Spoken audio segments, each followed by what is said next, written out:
नमस्कार दोस्तों, मेरा नाम है विजय कुमार और आप देख रहे हैं कॉमिक्स पिटारा चैनल को। दोस्तों, हम लोग कॉमिक्स पढ़ रहे थे सिंहासन खाली, जो कि बाकेलाल की कॉमिक्स है। इसका पहला पार्ट मैंने अपने चैनल पर अपलोड कर दिया है। पहले पार्ट में मैंने इस कॉमिक्स को 14 पेज तक खत्म कर दिया था। अब इस पार्ट में इसके आगे कहानी को शुरू करते हैं। किंतु चिकनी पहाड़ी पर कदम रखते ही रपट बाकेलाल थोबड़ा बचा मगर मैं हार नहीं मानूंगा। इस बार मैं पूरी ताकत से भागकर आऊंगा और एक ही सांस में पूरी पहाड़ी पर चढ़ जाऊंगा। आ देखो क्या टूटता है। पटाक मार डाला। इस बार जैसे बाकेलाल ने आंख खोली, ओह ये क्या चिकना पत्थर। अबे धत तेरी की, बाकेलाल होकर भी तेरा दिमाग घास खाने चला गया। कौन देख रहा है कि मैं यह पत्थर चिकनी पहाड़ी के चोटी से लाया हूं या नहीं। सिर्फ घोड़ा देख रहा है, पर घोड़ा किसी को बताएगा थोड़े ही। मैं पत्थर ले जाकर कह दूंगा कि लीजिए गुरु महाराज, मैं चिकनी पहाड़ी के चोटी का आलू पत्थर ले आया। पत्थर को परखने के लिए कसौटी लाओ। आए कसौटी? मर गए। मुझे पता होता कि पत्थर को कसौटी पर रगड़ा जाएगा तो मैं नकली आलू पत्थर ना लाता। रगड़ रगड़ रगड़। वाह, यह चिकनी पहाड़ी की चोटी का ही पत्थर है। बाकेलाल, तुम पहली परीक्षा में उत्तीर्ण हुए। यह चमत्कार कैसे हो गया? लगता है वो पत्थर किसी समय चिकनी पहाड़ी से लुढ़क कर गिर गया होगा। वाह, मैं तो खमाका ही डर गया था। बाकेलाल, अब तुम्हें दूसरी रस्म अदा करनी होगी, यानी तुम्हें लानी है काले घोड़े की नाल। अस्तबल में, और काला घोड़ा हमारे अस्तबल में सिर्फ एक ही है, और वो भी पागल। अरे बाप रे, इसके पास गया तो ये मेरा हुलिया ही बिगाड़ देगा। जाओ बाकेलाल, नाल ले आओ, भगवान तुम्हारी रक्षा करे। ओह, तो ये नाल लेने आया है। 99 की तोड़ चुका हूं, आज हड्डियां तोड़ने का शतक बनाऊंगा। ले बाकेलाल, नाल उतार। ओह, बच गया। लगता है विशालगढ़ का सिंहासन खाली रहेगा। बाकेलाल, जब तक मेरा पांव नहीं पकड़ेगा तुझे नाल कैसे मिलेगी। ओह, फिर बच गया। खड़ाक, बचाओ। कमाल है, तीसरी बार भी बच गया, पर कब तक बचेगा। मैं तो ये सोच रहा हूं कि मुच्छर ने ये सारी रस्में कैसे अदा की होगी। इस बार बाकेलाल का हाथ जैसे रेतीली जमीन पर पड़ा कि ओह ये क्या, ये तो नाल है। दूसरे पल, भाग बेटा बाके, नाल मिल गई। कहाँ जाता है बाकेलाल? वो काले घोड़े की नाल नहीं होगी, क्योंकि यहां दूसरे रंग के घोड़े भी रहते थे। रुक जा। दूसरे ही पल जान बची। अब किसे पता चलेगा कि ये नाल काले घोड़े की है या नहीं। ये परखने के लिए इस खतरनाक घोड़े के पास कौन जाएगा कि घोड़े की नाल उतरी हुई है या नहीं। कमबख्त ने मेरा शतक नहीं बनने दिया। चलो, मैं भी इस परीक्षा में भी उत्तीर्ण हो गया। जल्दी। वाह बाकेलाल, काले घोड़े की नाल ले आया। इसे परखने के लिए कसौटी लाओ। आए तो क्या उस पागल काले घोड़े को यहां लाया जाएगा? मगर वहां लाई गई काली घोड़ी। यह काली घोड़ी इस नाल को सुनकर अगर हिनहिनाई तो यह नाल असली है, और अगर नहीं हिनहिनाई तो बाकेलाल, हो गई तेरी छुट्टी। गुरु महाराज ने नाल उस काली घोड़ी को सुंघाई और दूसरे पर वाह, घोड़ी हिनहिना उठी, यानी बाकेलाल दूसरी परीक्षा में भी उत्तीर्ण हुआ। बोलो भावी राजा बाकेलाल की जय। तो क्या रस्में खत्म हो गई गुरु महाराज? नहीं बाकेलाल, अब तुम्हें तीसरी रस्म अदा करनी है, और वो रस्म है मगरमच्छ के आंसू लाने की। वाह, ये रस्म बढ़िया है। मगरमच्छ के आंसू? किंतु परंतु का कोई प्रश्न ही नहीं उठता बाकेलाल। जाओ, घोड़ा तुम्हारा इंतजार कर रहा है। बाकेलाल ने एड़ लगाते ही बाके की एड़ लगाते ही घोड़ा सरपट भाग निकला। इस बार बाकेलाल अवश्य असफल होकर लौटेगा। तब शायद मुझे ही राजा बनाया जाएगा। जल्दी बाकेलाल एक झील के सामने मौजूद था। मगरमच्छ के आंसू तो सचमुच बड़ी टेढ़ी रस्म है। उसके लिए पहले तो मगरमच्छ दिखना चाहिए, और अगर दिख गया तो फिर रोना चाहिए। पर बेटा बाके, मगरमच्छ दिख गया तो मगरमच्छ रोएगा या तू? हिन बाकेलाल खड़ा खड़ा सोच क्या रहा है? जल्दी पानी में जा। तो पानी में जाएगा तभी तो तेरा गंध पाकर मगरमच्छ तेरी तरफ आएंगे। और घर धन्यवाद घोड़े भाई। नामुराद घोड़े, ये तूने क्या किया? भाग बाके। रुक जा बाकेलाल, देख तुझे मेरी कसम। मगर बाकेलाल ने पीछे मुड़कर भी ना देखा और उस विशाल ब्रिज के नीचे पहुंचकर ही दम लिया। हम बच गया। लगता है ये रस्म सारे किए किराए पर पानी फेर देगी। और तभी ओह, ये क्या?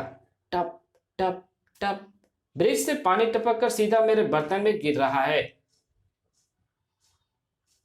अबे ये पानी नहीं, मेरे आंसू है। बू कोई मुझसे पूछो मैं ब्रिज पर कैसे चढ़ा, क्योंकि मगरमच्छ पेड़ पर नहीं चढ़ सकता। तो इसके पीछे भी एक कहानी है। मैं बड़ा आलसी था, घंटों पड़ा पड़ा सोता रहता था। एक बार ठीक इसी इसी इसी जगह पर ऐसा सोया कि जब मेरी नींद खुली तो मैं इस ब्रिज पर था। मेरे नीचे पेड़ कब उग गया इसका मुझे पता ही नहीं चला। अब मैं अपने भाग्य पर सिवाय आंसू बहाने के और कुछ नहीं कर सकता, क्योंकि अब ना तो मैं खुद नीचे उतर सकता हूँ, ना ही मुझे कोई नीचे उतारेगा। अगर कोई इंसान को मेरी यहाँ उपस्थिति का पता चल गया तो वो मेरी लाश ही नीचे उतारेगा। इसलिए मैं चुपचाप पड़ा पड़ा रोता रहता हूँ।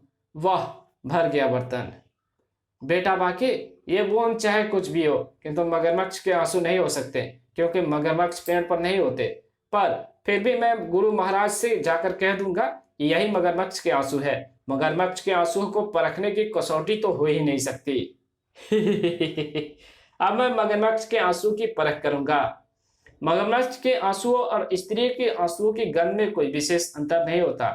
मैंने इस पात्र में रानी जी के आंसू पहले एकत्रित कर लिए हैं। अब मैं बारी बारी से इन आंसुओं की गंध लेकर देखूंगा कि बाकेलाल जो आंसू लाया है वो मगरमच्छ के हैं या नहीं। सुंग सुंग, दोनों पात्रों में भरे आंसुओं की गंध एक ही है। क्या? यानी कि बाकेलाल तीसरी और अंतिम परीक्षा में भी उत्तीर्ण हुआ। अंतिम? वाह, तो फिर अब अविलंब मेरा राज तिलक हो जाना चाहिए। बाकेलाल, अब उसकी कोई जरूरत नहीं। क्यों?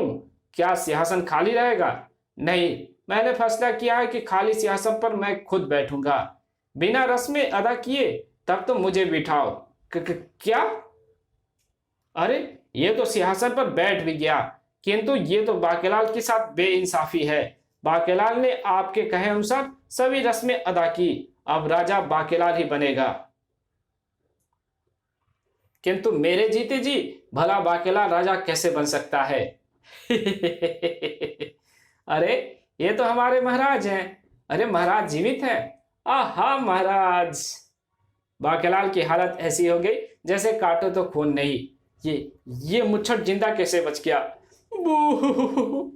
नहीं, ये नहीं हो सकता। मैंने अपनी आंखों से शेर को गुफा से निकलते देखा था।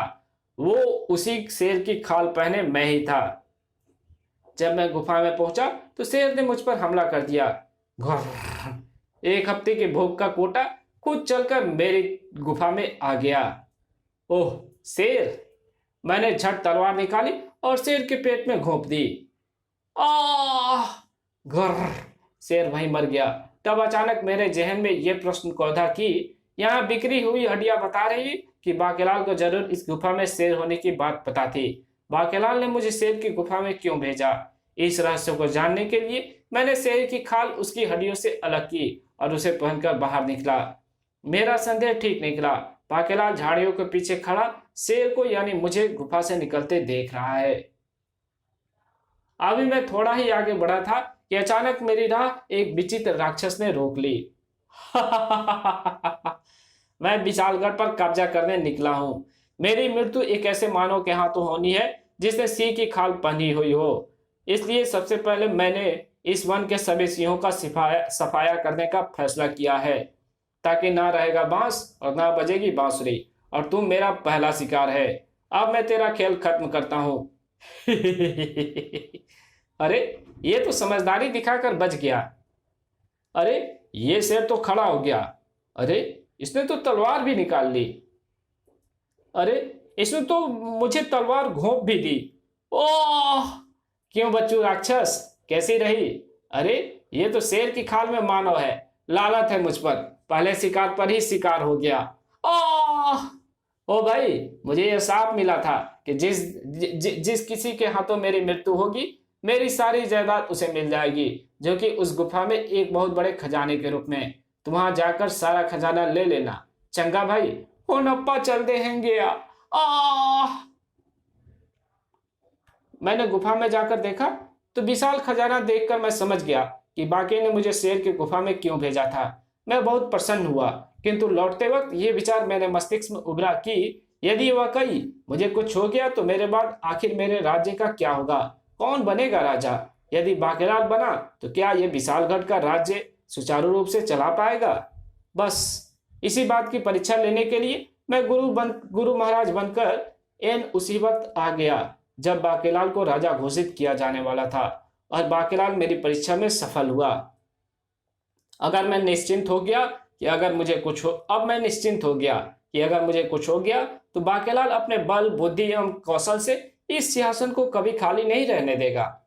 फूट गई मेरी किस्मत। बू!